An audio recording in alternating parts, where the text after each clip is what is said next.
Okay guys, assalamualaikum warahmatullahi wabarakatuh. Good morning everybody, good morning my friends, and good morning my lecturer.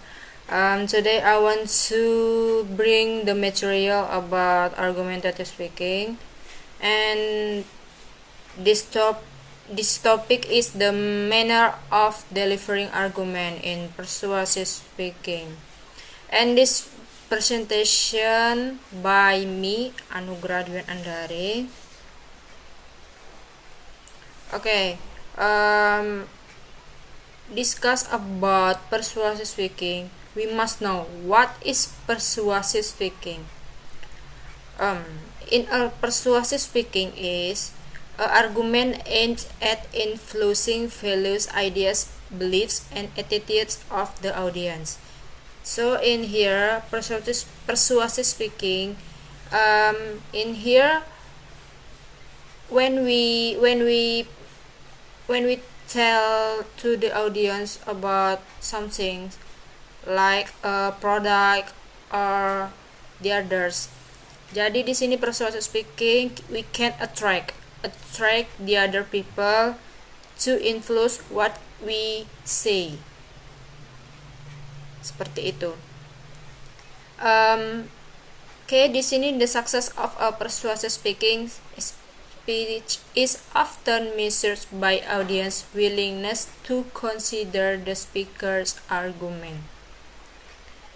Pada intinya, di persuasive speaking ini kita bisa membuat orang terpengaruh dengan apa yang kita katakan, bersifat mengajak.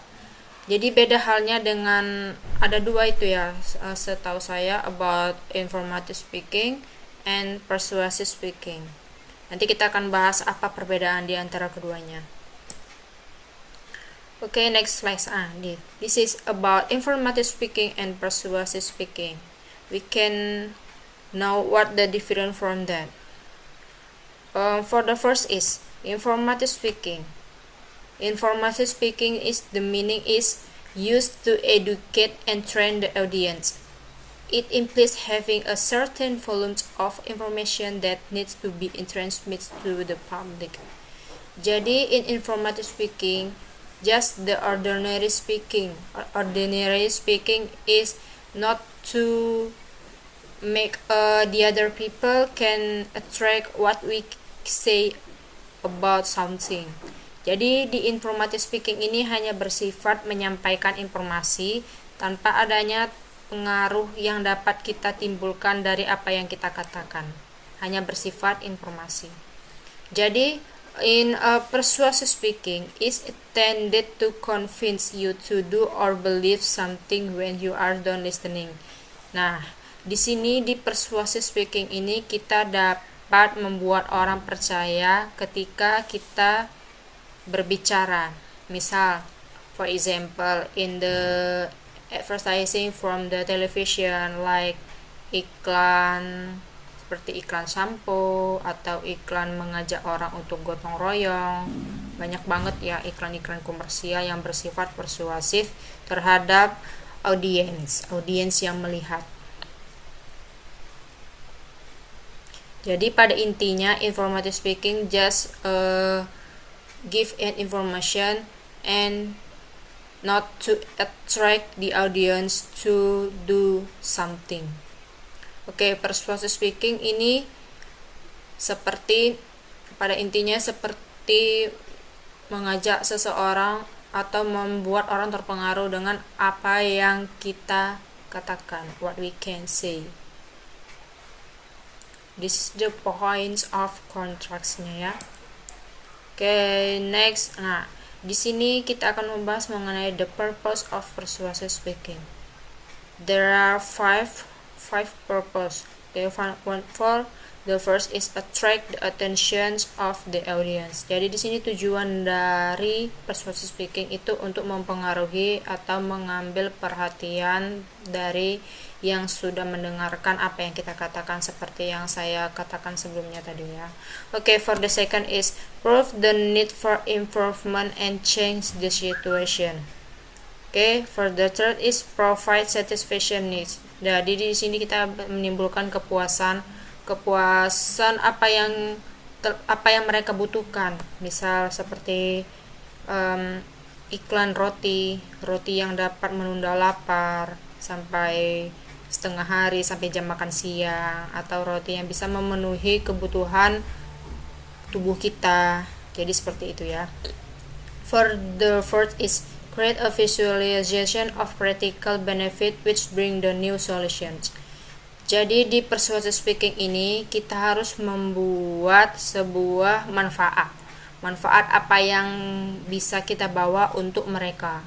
Seperti itu, kita bisa menimbulkan solusi untuk mereka. Misalkan we can see the advertiser from the obat medicine, obat penambah ion tubuh, Mambetason kalau nggak salah namanya, seperti minuman cairan Pocari Sweat. Mungkin mereka yang lelah dan kurang ion bisa minum itu. Jadi itu kan bisa menjadi new solution for audience. Okay, the last is motivate the audience to act according to your plan. Jadi di sini kita bisa memotivasi mereka yang mendengarkan apa yang kita katakan tadi untuk beraksi dengan apa yang kita rencanakan. Misalkan kita merencanakan sebuah tujuan dari pemakaian produk ini agar seperti ini, kurang lebih seperti itu ya. Jadi dari tujuan persuasive speaking sudah bisa dapat dipahami. Ada 5 hal yang sudah bisa kalian pahami. Okay, next. This is persuasive speech contain the following elements. Okay, if you want to write, jika kau ingin menulis atau membuat persuasive speech, you must pay attention to the 6 steps. For the first, choose a topic and take a position on an issue. Jadi kita harus memilih topik apa yang harus kita buat untuk mereka. Okay, for next is do research on the subject. Jadi kita itu harus melakukan sebuah penelitian atau mencari sumber yang bersifat bisa menguatkan apa yang sudah kita rencanakan tentang persuasive speech itu. Apa yang kita tuangkan ke dalam persuasive speaking itu kita harus melakukan penelitian di subjek tersebut. Jadi yang ketiga itu adalah write and speak to the audience. Jadi kita harus menulis dan berbicara ke audiens tentang apa yang sudah kita dapatkan from the research and from the topic what we determine about it. Okay, for next is present a strong argument. This is the important things to make your argument the audience can believe what you can say. Jadi di sini kita harus membuat argumen kita benar-benar kuat dengan adanya sebuah penelitian yang sudah kita lakukan tadi. Jadi seperti itu. Jadi tidak hanya sekedar argumen yang abal-abal tanpa adanya buktinya, tanpa adanya faktanya. Jadi seperti itu. Okay, for the next is provide strong supporting information. Kita bisa mendapatkan informasi dari penelitian, dari buku, atau dari jurnal, atau dari pernyataan-pernyataan para ahli, bisa kita tuangkan ke dalam argumen kita untuk membuat argumen persuasif. Okay, for the last is tie it all together with strong appeal to the audience, asking them to accept your argument. Jadi di sini kita harus bisa meyakinkan dan membuat mereka menerima apa yang sudah kita katakan. Jadi konsep dari persuasive speech like this. Okay, next slide is di sini is the example the sales speech. An example is of a persuasive speech is a sales speech. During a sales speech, the speaker is trying to convince the audience to buy his or her product or service. Jadi di sini juga berlaku untuk mereka yang mungkin berjualan menjualkan produk mereka, dan bagaimana si penerima pendengar itu bisa membeli produk mereka. Pastinya mereka harus menjelaskan mengenai kelebihan produk mereka, keuntungan dari pemakaian produk mereka. However, salespeople understand that just because someone does not make a purchase after the first sales pitch does not mean the pitch failed. Jadi di situ mereka harus membuat konsep bagaimana penjualan mereka itu bisa menjadi sukses tanpa ada kegagalan.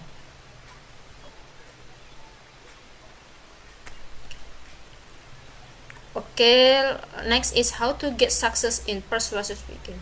This is the important things you must know. A successful speaker will do their the best to establish strong ethos with their audience and combine pathos and logos to form the best possible argument. Audience analysis is an important factor when giving a persuasive speech. For example, if a speaker is trying to convince the audience not to tell their children about Santa Claus, using arguments that relate and resonate with them, such as encouraging them to remember how they felt when they discovered he wasn't real, will be more successful than if the speaker shared a negative personal experience of their own. Jadi di sini adalah hal yang terpenting bagaimana kita itu membuat persuasive speaking kita itu bisa menjadi baik dan bisa menjadi sukses. Pada intinya kita harus bisa membuat persuasive speaking kita itu bisa bermanfaat bagi mereka. Mereka menjadi tertarik apa yang telah kita katakan. Misalkan kita mengajakkan mereka untuk bergotong royong atau mengajak mereka manfaat dari produk yang kalian jual. Jadi seperti itu ya. Harus membuat perencanaan yang matang bagaimana penargetan dari persuasive speaking kalian itu. Okay, this is the goals of a persuasive speech. There is 3. It is a convincing, expression, and stimulation. Okay, for the first is convincing. Buat mereka nyaman dengan apa yang kalian bilang. Jangan membuat mereka ketakutan atau bahkan memaksa mereka untuk bisa tertarik dengan produk Anda. Kita itu harus santai aja ngomongnya, jangan terlalu memaksa mereka untuk melakukan hal ini hal itu. Jadi karena itu gak baik ya. Oke, di sini for example, suppose you are giving a persuasive speech claims that Coke is better than Pepsi. Jadi di sini misalkan produk soda itu lebih baik daripada produk Coke itu lebih baik daripada Pepsi. Sepertinya sama-sama soda ya, cuman mungkin ada kandungan-kandungan yang lebih berbahaya di antara keduanya. Saya rasa seperti itu ya. Your goal is not just for the audience to hear that you enjoy Coke more, but for Pepsi lovers to change their mind. Di sini for the second is actuation. An actuation speech has a slightly different goal. An actuation speech is designed to cause the audience to do something, to take some action from after they listen what they heard from you. Okay, the third is stimulation. Persuasive speech can also be used to change how to fervently the audience believe in idea. In this instance, the speaker understands that the audience already believes in the viewpoint. As a result, the speaker tries to stimulate the audience, making them more enthusiastic about the view. Okay, from the persuasive speech, we must know about what the stimulation from what we say and convey to them. Okay, just it. I think my presentation, if I make a wrong from my presentation, please forgive me. And if you have a question, you can write in the comment. Okay, thank you very much. Goodbye. Assalamualaikum warahmatullahi wabarakatuh.